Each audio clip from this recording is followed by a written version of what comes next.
The Great Pumpkin Prank.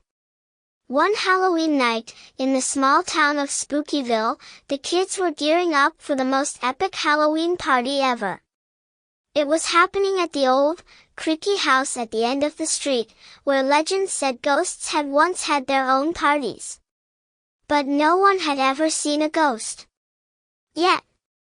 The host of the party was a boy named Timmy Trickster, who was known around town for pulling the best pranks. His favorite target? His best friend, Molly, who was always up for a good laugh. This year, Timmy had planned something extra special for her.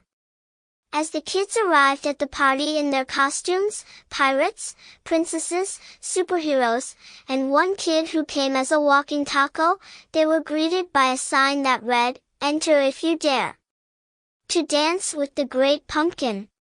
"What's the Great Pumpkin?" asked Molly, adjusting her vampire cape. Timmy grinned.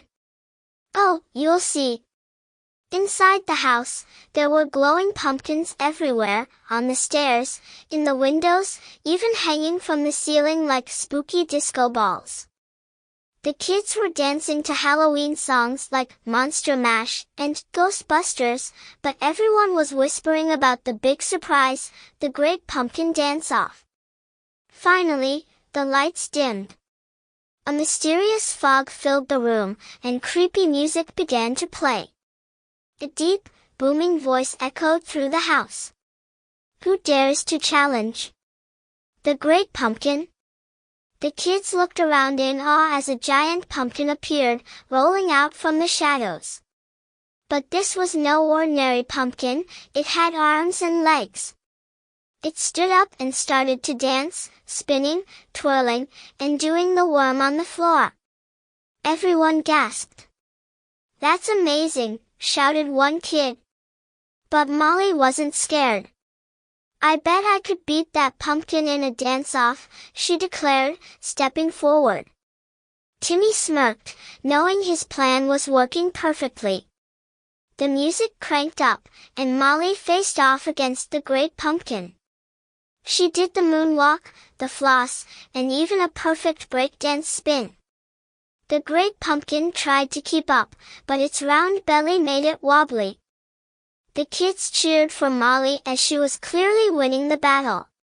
Just then, the pumpkin stumbled and, thud, its head popped off, revealing Timmy inside, giggling like a maniac. The whole room erupted in laughter. "Timmy, I knew it was you," Molly said, shaking her head but laughing too. "You can't trick me that easily." Timmy got up and took a bow. "I told you this would be a party to remember." And it was. The kids laughed so hard, they barely noticed when a real ghost floated by the punch bowl, sipping from a tiny cup with a straw. But that's another story. The end.